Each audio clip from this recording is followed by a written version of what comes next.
As I've mentioned a couple of times by now, World War II really damper the horror movie, or at least the monster movie, craze that was started up throughout the 30s.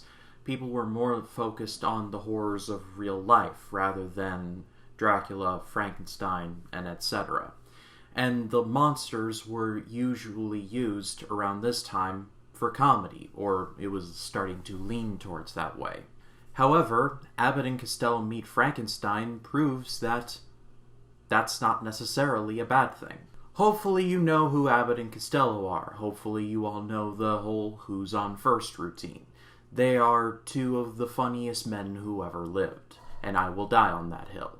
But throughout the 40s, they teamed up with Universal to produce, well, what's now considered the Meet movies. Abbott and Costello Meet Frankenstein, Abbott and Costello Meet the Invisible Man, and Abbott and Costello Meet the Mummy. I believe there are a couple of others, but those are the three that I remember.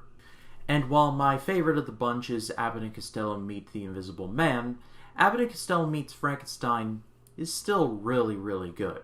I think what makes Meet Frankenstein better than most movies similar to this is that even though this is played up for laughs, it's honestly done with 100 times more effort than needed to be done. Even though this movie is only 83 minutes long, it's still quite funny. This movie didn't have to go as hard as they did, but I'm so glad that they did. Abbott and Costello are naturally brilliant together. Abbott is the straight man, and Costello is, well, the comedic one, falling over things and just reacting to everything. It's great. The best scene in the movie is when Costello is in the hotel room, and he doesn't know that he's in there with the Wolfman, and the Wolfman's trying to get him, but Costello moves, and the Wolfman just takes a pratfall into or onto something. You have to see it in order to get it, but it's quite funny. Also, what makes this movie special is that they got the heavy hitters from the horror world.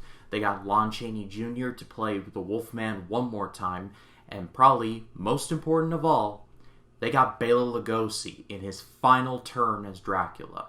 Also, Vincent Price is in there. If you haven't seen the movie, I won't say where, but let's just say you'll know his voice when you hear his voice. The story of this movie is largely unimportant. This is essentially any excuse to get Abbott and Costello in the same room as the Universal monsters, and in that, they really did succeed.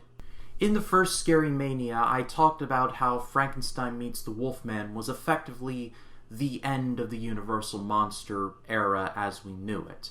I think it could be safely said that Abbott and Costello Meets Frankenstein is the end of the Universal monsters as we knew them, because like I said, Bela Lugosi would play Dracula for the final time in this movie, minus a very obscure commercial, I believe. This was his last one in a feature-length film.